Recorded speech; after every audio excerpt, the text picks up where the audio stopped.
I love YouTube, and I am so excited to get to make this video today because it means so much to me that I'm sitting here and I'm in the place over a year later where I get to make this video because I watch these videos. I watch other creators make this exact type of video, and it's something that I continue to watch over and over and over again because I know the truth in what they're saying, because it is something that I have lived myself. YouTube has changed my life, you guys. It has changed my life. And in today's video, I'm going to talk about how my life has changed as a result of YouTube. And the goal behind this video is that if you're sitting there and you're watching a video like this, that you can ultimately see that it has changed my life. It can change yours too. And hopefully by the end of this video, I will have motivated you to pick up your freaking camera and get started on this thing. Even if you're insecure, over 40, you don't really know what you're doing, because guess what? I did not know what I was doing either when I started, even if it feels awkward. I mean, like, I'm literally talking to a red dot and I see, my blinds are open and I just feel weird and there's laundry on the floor, and it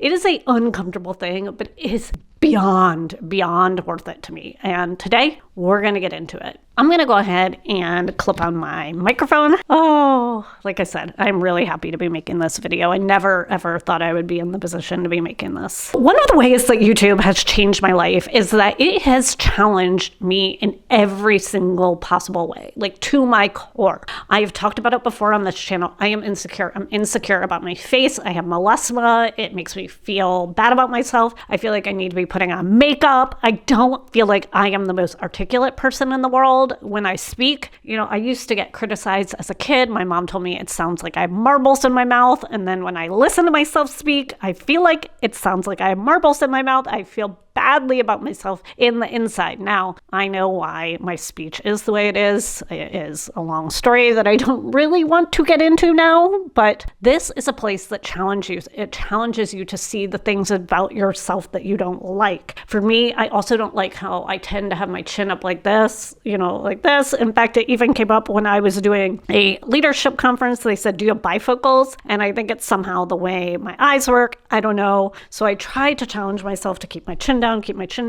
It is a place that challenges me because I see my flaws and I see them loud and clear. And then I have to sit there sometimes for like an hour or a couple hours or 8 hours. I mean, videos, I've sometimes spent 8 to 10 hours editing them, and then I'm sitting there looking at my flaws. So it challenges me to my core. But I also know that if you're not challenging yourself, you're not getting stronger in life, and that life is about challenges and overcoming that and then moving to the next step. So one of the ways that it's changed me is I've become just the type of person that embraces the challenge, that walks into the challenge, that says, you know what, it's okay. I'm still going to do this anyway, because at the end of the day, YouTube to me is about, I'll say it, survival, right? It is about survival. It is about opening up my camera, connecting to my audience and my people, finding those people, and ultimately having those people like me enough that they want to pay me for my marketing consulting or my paid search consulting or some type of consulting services based on the experiences that I have had in life. So this platform, it's my chance to connect with my audience and my people and find my customers that value what I have to say. And that is obviously a challenge because I am sitting here putting myself out there to essentially a square camera that feels very unnatural with my flaws right there on display for the world to see in a completely vulnerable way. One of the other ways I've been challenged by YouTube is because of the focus that it takes. And the focus that it takes is interesting. You need to be focused on your audience. When you're sitting here and you're in front of this camera and you're talking to something that feels like an innate object, you need to be focused on your audience, the person who is viewing the video. That is sometimes a hard place to be, especially when you're someone like me, who's a thought leader, who's somebody who's very, very internal, especially when I'm approaching marketing problems, when I'm problem solving. That requires me to look inside, look at data, and be very, very internally focused. And the camera, on the other hand, requires me to be externally focused. I need to be focused on the person watching. I need to be motivating someone else. So in that respect, it takes an amount of focus and a different type of focus than what I'm used to in my day-to-day life. That to me is very, very challenging, but it's forced me to learn to think about another human behind the video that I'm making. The other thing is, while focusing on the person, you also need to be focusing on yourself. Because if anyone who's tried to make videos on YouTube before, anyone who's watched YouTube videos, they know that you can be laser focused on building that audience, who you're speaking to, that person, and motivating them. And guess what? Only like 3 people will see your video. It just won't get served. It won't connect with people. People will want to turn it off, and that feels badly. So you need to be focused on the person on the other side deeply, right? Like, I am thinking about you. I'm thinking about the person that wants to make a video, but is scared to make a video, the person that I once was. But at the same time, I have to think about myself in the picture, because if I'm not satisfying myself, then I can't keep going. So it's this balance and this focus and this change in the way that you think about the world when you get on here and make YouTube. And that really has changed me in a lot of ways. One of the biggest ways YouTube has changed me is I know I'll have paying clients based on my channel. And I know that I'll have paying clients based on my channel because I publish content regularly on another channel, and I've gotten paying clients as a result of that. That is a channel where I do our webinars, I show my experience, I talk about paid search, and I have had clients come to me who sat there and listened and told me this is what closed the deal. I sat there making chicken and listening to your webinar that you did, and I want to do business with you. And so I know that YouTube is truly a way to connect to clients and to monetize the skills that I have as a marketer, as a content creator, as somebody that's experienced in running paid ads for businesses large and small. So I think that that is a big factor. I think you don't want to start YouTube hoping to make money, get money. You want to start making YouTube to serve your audience. But at the end of the day, I know that I'm going to make money off of this. It is not an if, it's not a when, it is this will happen. It just takes showing up on camera, making videos, and helping other people. And so I think that that's something to really have in the back of your mind, is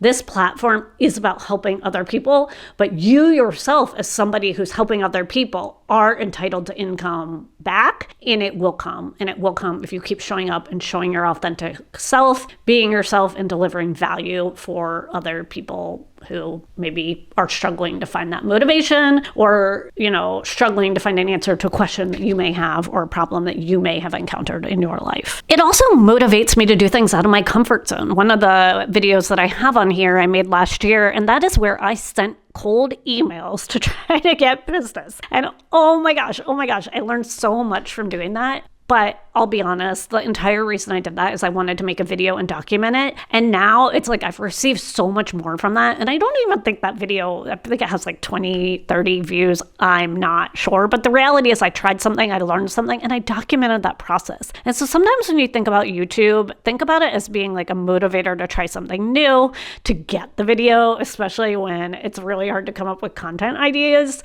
For me, it was one of those things, well, hey, if I try this, I can make a video, and then I'll have something to talk about. Because at the end of the day, when you're making content, that journey that you take people on is going to help tell the story. And for me, that story was, I'll try anything to get a client, and I'm going to try cold emails, and here's how it worked. And I ended up learning that that is not for me. I ended up learning that you have to buy domains and warm up domains, and you have to send a certain volume, and it was a volume that I don't even want to even come near, and I just, no, not for me. But I made a video about it, I did it, I documented it, and I have those results to remind me if sometime in my life I ever forget that cold emails were not for me. I think another thing that YouTube has allowed me to do is be creative, to show my personality, to show who I actually am on the inside. I think for the longest time, I was always afraid. I felt like I had to be I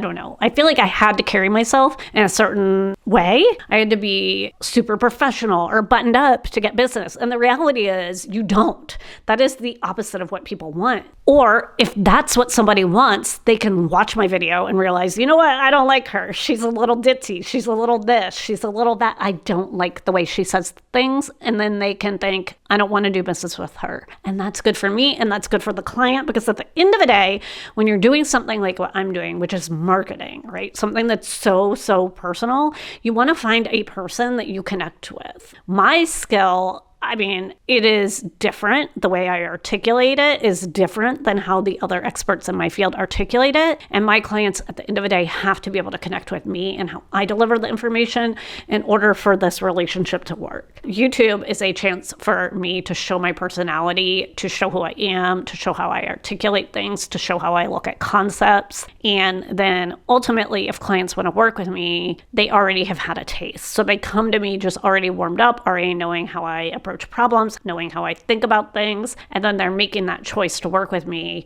without me feeling like I have to chase bag or prove that I'm someone that I'm not. I'm the same person in real life that I am on camera. That should be very, very clear. And I get the opportunity with this to show that. And so I think for me, that's been really, really life-changing, is that I don't have to chase the sales. I don't have to go out and dress up and look a certain way to get clients. I can just turn on my camera in my bedroom after I've been on the Peloton, after I've worked out, and be the person that I am on the inside and show that. The other thing that I love about YouTube is the evergreen nature. I've heard other YouTubers talk about this, and to be honest, I don't really look at my analytics as much as I should, especially because my channel is so small, and I don't want to get obsessed with it, and I don't want to see the small views and then start to think like, oh, I should change this, I should change that. I don't look as much as I probably should. And I know that coming from somebody that works in paid search that's all about metrics, I'm literally saying the opposite thing.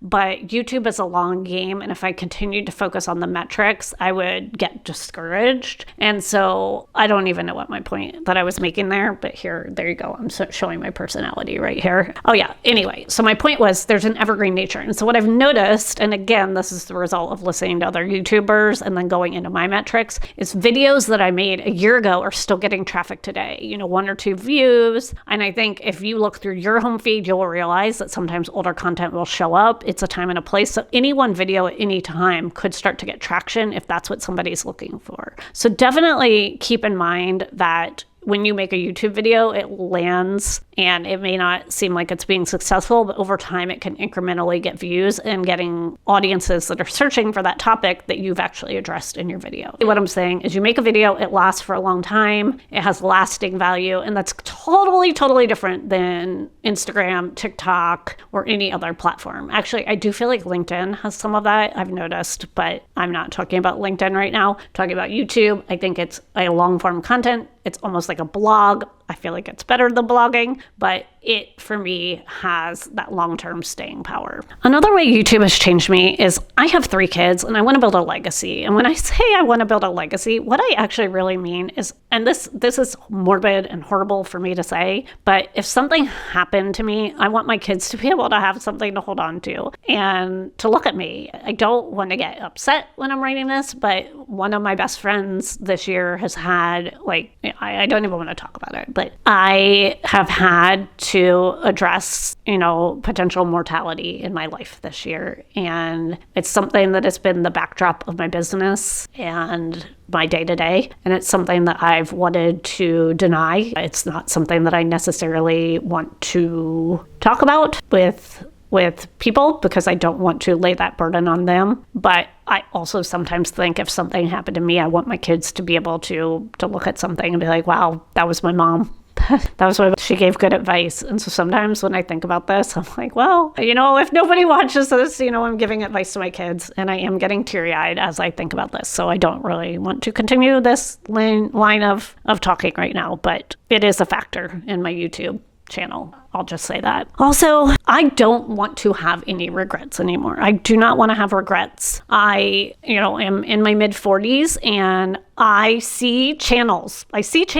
And these channels were created in my lifetime. Not only were they created in my lifetime, but I remember watching this, and it's not this person, these people's content and thinking, one, that's cheesy, that's horrible. I remember thinking, what are they doing? This is ridiculous. And these people are so successful right now. So freaking successful. So successful. So I just look back and I'm like, I started a YouTube channel back then, but you know what I did every single time? I quit over and over and over and over and over again because I was so focused on these stupid metrics instead of just making content and making videos and making stuff that was frankly bad to get good. I just didn't. And I just look back and think like, man, where would I be? Where would I be if I had their courage? And so today I look at this and I'm thinking, I don't want to have regrets. I don't want to have regrets. It's just not what I want anymore. So that's part of why I'm excited to be showing up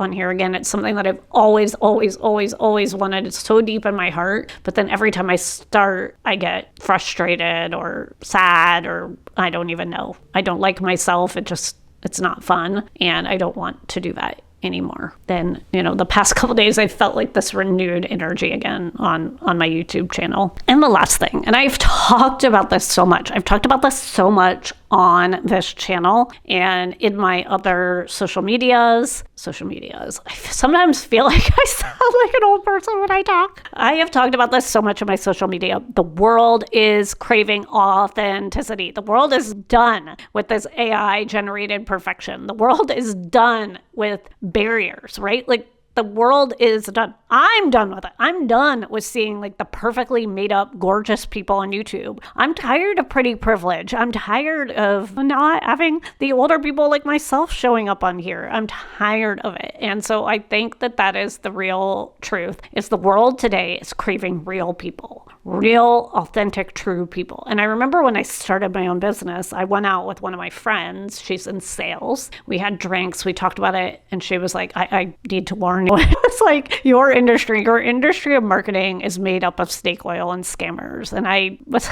like, wow. I remember it kind of hurt my feelings, thinking like, I'm not a scammer. I don't know what you're talking about. And I don't think I really saw it. Like, I knew it. And I was like, oh yeah, but I didn't really see it. And then, we continued to have dinner. And she was like, the one thing about you is the minute you open your mouth, I know you're not a scammer. And I'm like, okay, that makes me feel better. She's like, I think you'll be successful. And my sales friend offered to make a few calls for me to get business, but luckily I got business before I needed to pull in that favor. But it was just such a kindness, and something that I always remember is that, she did give me that. She was like, when you talk about marketing, it is very clear that you know what you're doing and that you're not a scammer. And so there you go. So I do feel like video has to be a necessary part of my business, because it's my chance to connect with that person on the other side of the camera and show them that, yes, there are people in marketing that do deeply care, that do care about your business, that do care about business as much as you do. And that is that. So I didn't actually mean for this to be 10, but that was 10 ways that YouTube has changed my life with like 107 freaking subscribers. So it's not that much, but I've loved it. I've loved being here. I love connecting with my audience. And if this is something that you want to do and something that you've thought about, pick up the camera, just get started. You don't have to do your makeup. You don't have to look a certain way or be a certain way, because look at me. Like, here I am, 45 freaking years old, on the floor of my bedroom in my workout clothes, making a video. Does it feel great? Does it feel vulnerable? Does it feel perfect? Like, it's not, but you know what? It's life-changing, because I can be comfortable and make money and provide for my family based on this connection that I have with the audience and the world and everything. So thanks for being here. If you made it this far, I'm just absolutely thrilled if you made it this far. I don't know how many people finish my videos. I would love to hear from you in the comments. I would love for you to subscribe and follow along in this journey. But if you don't, that's okay too, because you know what? I want to build a community of people that want to be here as much as I want to be here. Bye, guys.